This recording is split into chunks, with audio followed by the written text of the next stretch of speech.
Disclaimer: this video is for educational use only. I will not be held liable for any damage or loss of property. In the process of me shooting the last vlog, I had lost my keys to this car. Yes, we lost the keys to the one and only Golfie, and unfortunately this car only came with like one key, no spare key. Basically it was two keys in one key ring, but one key was to start the car and one key was to open the gas cap. So I had to break the ignition and hotwire the car just so that I can move it out of the way and then drive the office. But still, I ended up driving this car while hotwired to Yasin and back. While in this vlog, I didn't want to show anyone this, but as an educational video, if you find yourself in my situation, I want to show you how, but I'm not necessarily going to show you how exactly, but I'll give you the idea so that you can do it at your own car. Anyways, nobody's really stealing these cars anyway, but I'll show you how in the olden days they used to steal these cars, and sometimes they'll still steal these cars if they're in mint condition and they find them just carelessly parked somewhere. But yeah, I'm not encouraging you guys to go and do this to someone else's car. This is just an educational video for you guys if you're stuck in my situation. If you need to move the car, or you're somewhere away and you lost your car, something happened and you lost your car keys. I'm not gonna show exactly, but I'm just gonna give you the gist on paper though.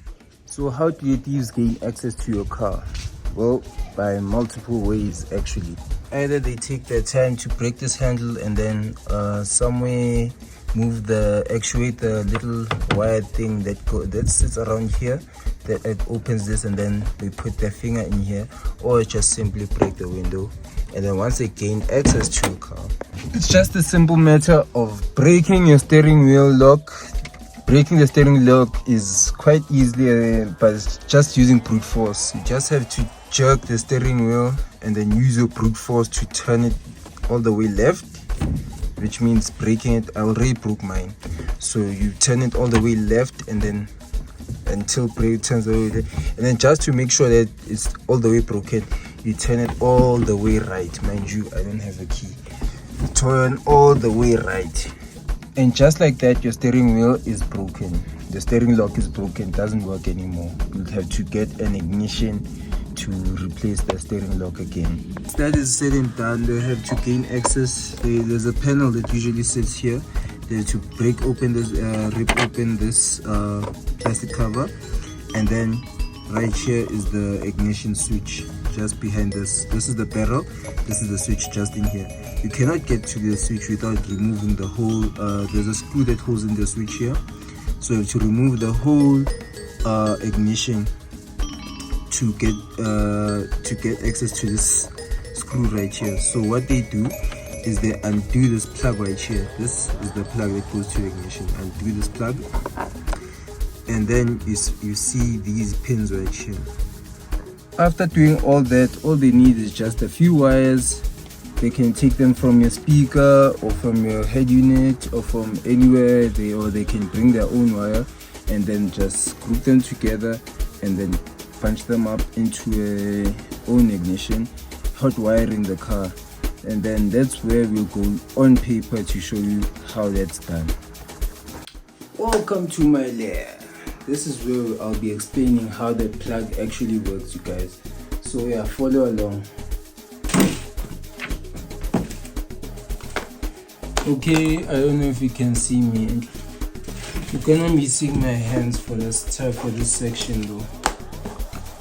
Okay, as you saw, the Golf plug is like this. Excuse my drawing, you guys. Some of us sometimes paid attention in school, so we didn't have time to do artwork. Emotional damage. Didn't have time to do much. Alright you guys, this is a quick sketch that I've made for you guys. This is the plug and the pins that we'll use. These are the wires. In fact, you to isolate this wire positive first. At the back of the plug, you guys, you have to locate the red wire, which is positive, the solid red wire. From there you will take that solid red wire and you look for, you probe, let's say you plug it in, you plug in a wire here and the plug, and then from there you start probing the sockets in the plug, and then you'll be watching for the dashboard. When the dashboard comes on, when you probe like this and the dashboard comes on where you probe, that's where your on signal is. You take that positive wire and connect it to that wire, understand? You connect it to that wire which makes the car on.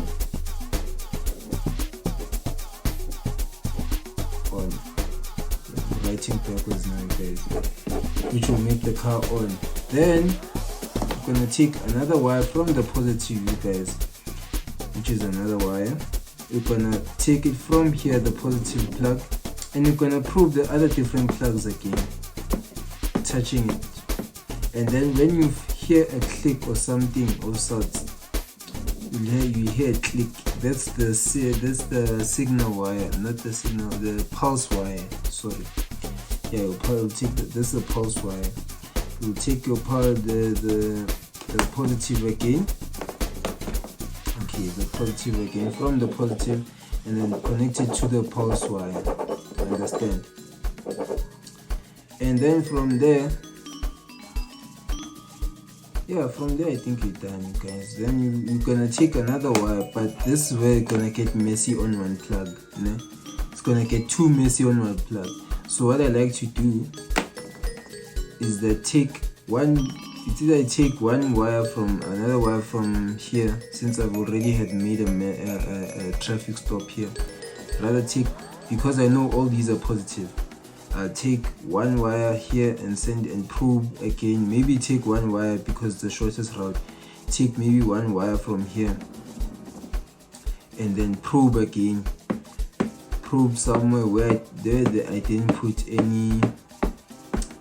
Probe where I didn't put any. What's this wire? And then where you're gonna hear make sure that the car is neutral. By the way, you're gonna make sure that you're gonna hear the car crank when you probe somewhere. And then it's gonna crank, you see. Then when it goes clear, you're gonna take that one wire wherever you took it. Isn't it all of these are positive? That's why we're calling it a hot wire. You're gonna take one because you don't want to make a traffic jam here and make 3 wires into one. It won't even fit because these pins are small.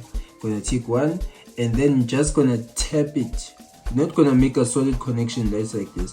You're gonna tap it for meanwhile to the car. That's why I'm drawing so light. It's gonna touch it to the socket. It's gonna crank the car. Boom. Once the car starts running, remove that wire and leave it hanging. Leave it hanging or just remove it totally. But just know that when you want to start the car quick, you're gonna have to jam it into the socket again. So I like to leave it hanging. Just make sure it doesn't touch any metal surfaces. Thank you. Oh yeah, I like to tell you why the pulse wire. You can start the car without the pulse wire, but it won't charge your battery. So you need that pulse wire if you're driving somewhere. Let's say, okay, you're gonna need to charge the battery. Just charge your battery, guys, because sometimes without the pulse wire, the car might not hold idling correctly, improper voltage. Already making hot wires. Those wires, like when you touch them, they are hot to the touch already if you're running them for a long time. Sorry. So yeah, without the pulse wire, you'll be adding to more problems. Might end up melting the plug or something like that because due to improper voltage in the car. But anyways, that's what you choose what you do with this information that I gave you. But hey, don't use it for the bad stuff, please. Here's a quick demonstration what happens if you unplug the pulse wire. As you can see, the car is running, but because the trigger wire is not connected, the car is not charging. Now watch when I connect the trigger wire. Oh.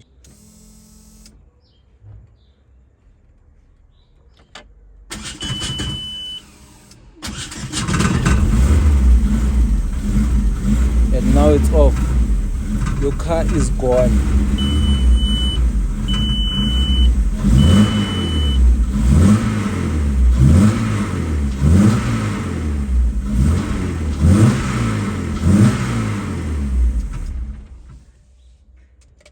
Now that I gave you this info and you've seen how easy it was to take these cars away from you, now I'm gonna give you another helpful tip that will prevent people from taking it away from you. What you first thing you'll do is turn the steering wheel all the way to whichever direction, to the left or to the right, so the wheels turn in one direction. And then right under here, you see on this joint right here, you can put a padlock, a lock right here that will stop the wheels from turning in either direction. As you're wondering, you ask yourself, how can that work? Well, let me turn the steering wheel and you can see it pivots and it actuates. It moves all over the place. That means the lock in between here, in between this space right here, will stop this movement. Will actually stop this movement from happening, and then your car might be safe from people. Even if they do get started, they won't be able to move the wheels in any other direction. Sorry for that. My camera skills are not on par as yet. So yeah, hopefully that info will help you guys. Now I have to show you how I repair this. I need a new ignition now. An ignition I got a quote for like 480 for a cheap Hong Kong one, and like a Hong Kong one, an aftermarket non-OEM replica ignition. It was 480 rands. And then an OEM one, second hand, was like 400 rand. Didn't even come with a spare key. The guy charged me 400 rand, didn't even come with a spare key, and it's used, so it might happen that the key in there, the teeth are eaten up, so still might not work. Someone might even come and start the car with a teaspoon if the teeth on the key and the barrel are worn. So might as well get a new one, because it comes with a spare key also, so it might prevent me from losing more keys down the line. I don't know how I lost my keys, you guys. I searched the house everywhere. Well, let's not get into that.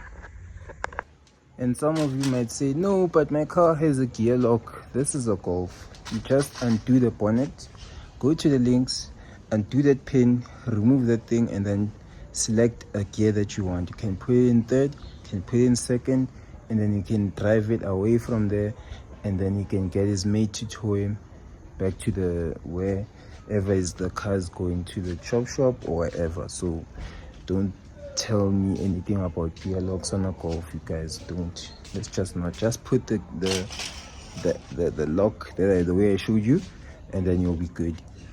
They can just access the gear linkage right here. They can just undo this wire. Most of the time comes out as a pin. Can just undo this pin and then manually select any gear that they want. Now that I told you my story, now we have to fix this issues, because I cannot drive it everywhere with the wires. So first things first, you're gonna remove the steering cover. Underneath, you're gonna find the 24 nut. You're gonna bust it loose. Bust the nut loose. But yeah, gonna bust that nut loose and then remove the steering wheel.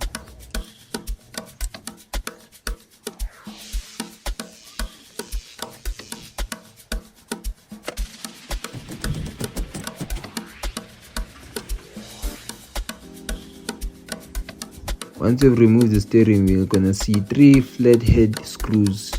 You need to be careful with these. They're like a width of a toothpick. If you lose one screw and go ahead and fit like 2 of them instead of 3, if you go and hit the indicator stalk or wipers, your hood is gonna go off. It's going to be real annoying. After that follows the simple matter of just removing the plugs that could plug into the spiral or indicator stalk, or whatever you call it.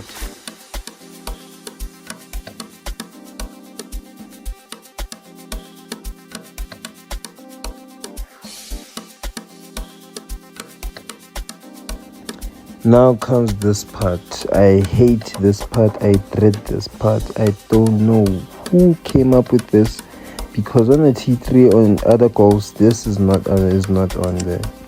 I've even seen other people on the internet struggle with this, using bearing pull as the proper tools. I don't even have the proper tool to remove this. Yeah. Yasin said I can use a chisel and a hammer to beat that lip all the way around, but it's easier said than done. So you guys will be having trouble removing that thing. So I'm gonna try and use this. I saw some people using bearing pullers in other videos, but I don't have that. I don't have a clamp also. I could have jigged with the clamp, but I found this laying around by my house.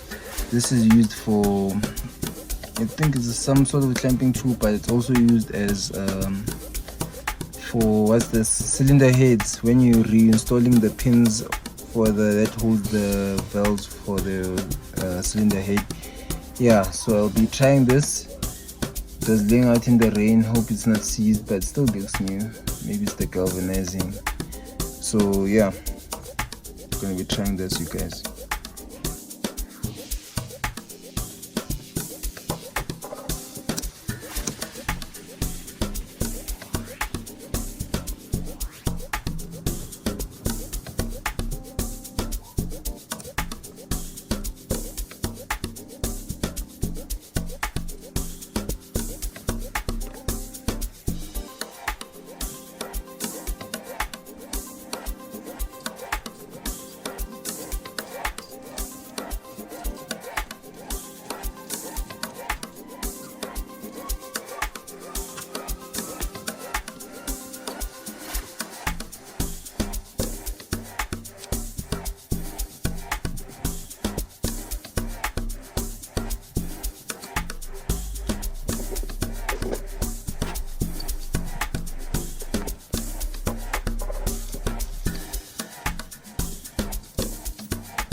As you can see, I was struggling with this clamp, you guys. It was a problem.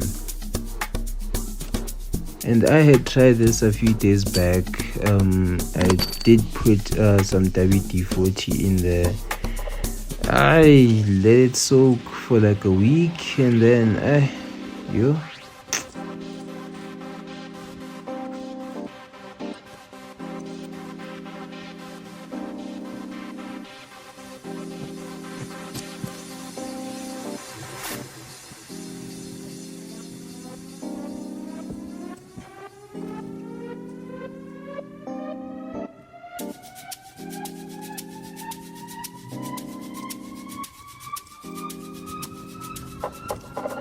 this was my last ditch attempt because I felt like I was applying to get hurt again.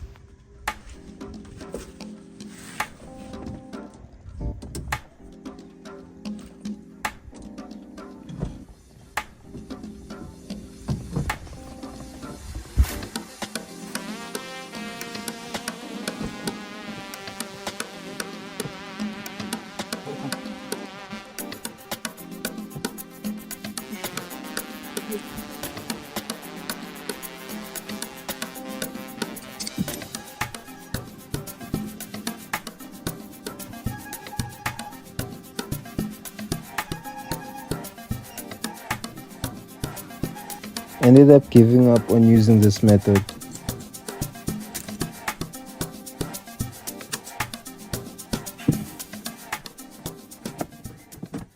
Well, ended up losing daylight, you guys. So I ended up getting into some rage, trying to break this thing. So yeah, let me show you what I did. As you can see what I did here, I was frustrated. So around here, focus. So around here sits this metal clip. Where is it? Yeah, this one. It wraps around here.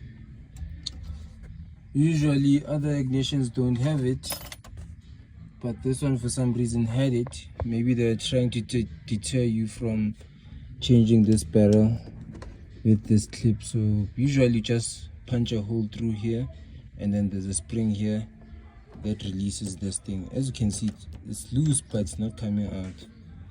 I thought maybe that clip was that whatever that chrome piece was holding the whole barrel in place, but no, when I removed it, it was just covering the space. So we're going to drive down to a friend of ours down the road. So as for a drill, maybe I'll drill it out at his house. I'll just drill that hole, because as I was trying to punch it through with a screwdriver or a chisel, small chisel, just wasn't budging. So I know that some other people use what's this, drills to drill out, and then they put a screwdriver in there, thus clamping the spring over here. The spring right here, this is the spring. So yeah, let's get that done. Well, it was a fight, a bit of swearing, a bit of cussing, but yeah, I finally got it out, but in a messy way. We drilled it out, but it's in a messy way, not directly, but looking in search of the pin. Let me show you. Yep, look at all that nice goodness. Look at all that. 2 holes. The drill was walking over the place, me trying to make a pin for that the drill can sit there without moving, walking away with me. This was yesterday, by the way. All this was yesterday, me trying to find the pin, trying to pierce it, but yeah, only to find that the pin was right under here, just in the center. So I drilled the first hole, drilled directly through the barrel, drilled the second hole, lightly skimmed the barrel, and then yeah, trying to get a flat screwdriver while pulling here with the vice grip. Yeah, so finally got it out, you guys. A win is a win. No matter how messy it is, a win is a win. We don't care, because that thing, this hub, that clip thing that holds this thing, the threaded barrel piece, didn't want to come out. I'd have done it better on a bench, that maybe clamped it out on a bench and then drilled it properly. But now in the car, drillers walking all over the place. I ended up damaging this piece. It's in pieces now. So yeah, let's get finished with this. I'm done with this now. I'm tired. Will it make a satisfying click?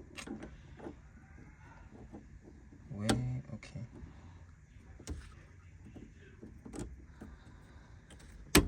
Nope, not so satisfying. But it's in there, and next time if I do want to remove this, I'll just stick a screwdriver down there and then do pop out.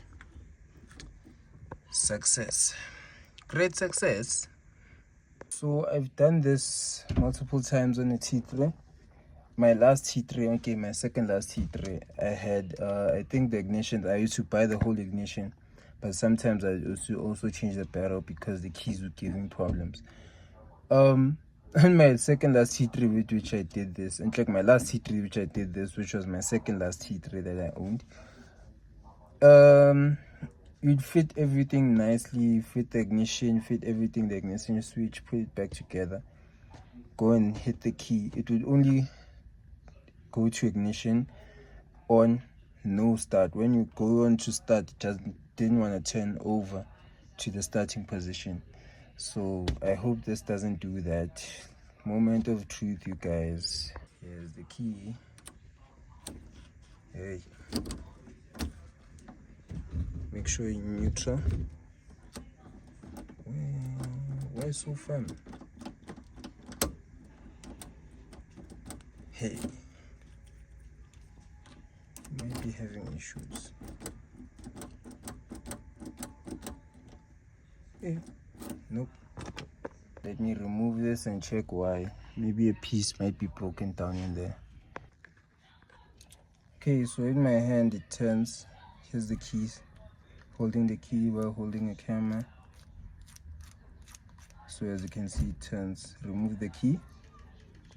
Okay, remove the key. You see? But in there, hey, it's firm.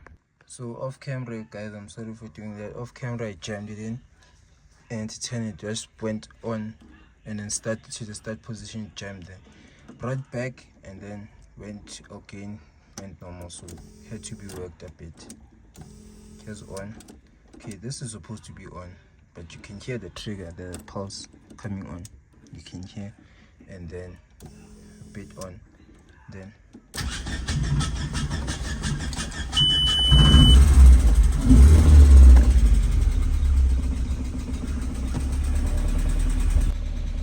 So yeah, that works. At least now I can start it, and I won't be afraid to drive it around again, because someone else that sees this will be like, I'm doing shady stuff. Start. Okay. It runs. Has a key now. There's 2 keys. Now it was time to do everything that I did in reverse.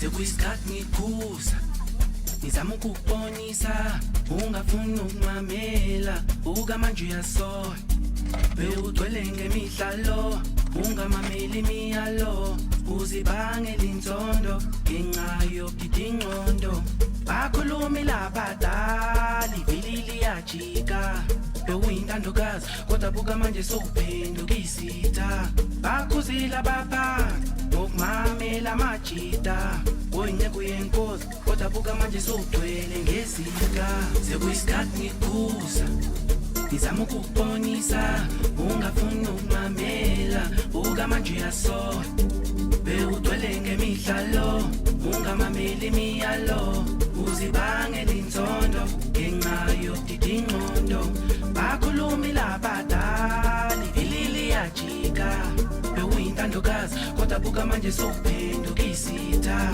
bakhuzile abaphansi ngokumamela amajita oyingekho yenkosi kodwa buka manje sowugcwele ngesika ubofunda ukumamela uzoba ney'mpendulo uzuye kuchakela ubofunda ukumamela uzoba ney'mpendulo uzuye kuchakela ubofunda ukumamela uzoba ney'mpendulo uzuye kuchakela ubofunda ukumamela uzoba ney'mpendulo uzuye kuchakela ubofunda ukumamela uzoba ney'mpendulo uzuye kuchakela ubofunda ukumamela uzoba ney'mpendulo uzuye kuchakela ubofunda ukumamela uzoba ney'mpendulo uzuye kuchakela. And with that, we are done, you guys. Thank you for watching today's vlog. If you're new here and you like what you see, please hit the subscribe button. If you hate my guts, please tell me down in the comments. If you don't want to do either of the two, you can just like this video and tell your friends about it, that so maybe that they can come and subscribe or tell me if I'm crap or what. See you guys in the next vlog. Cheers.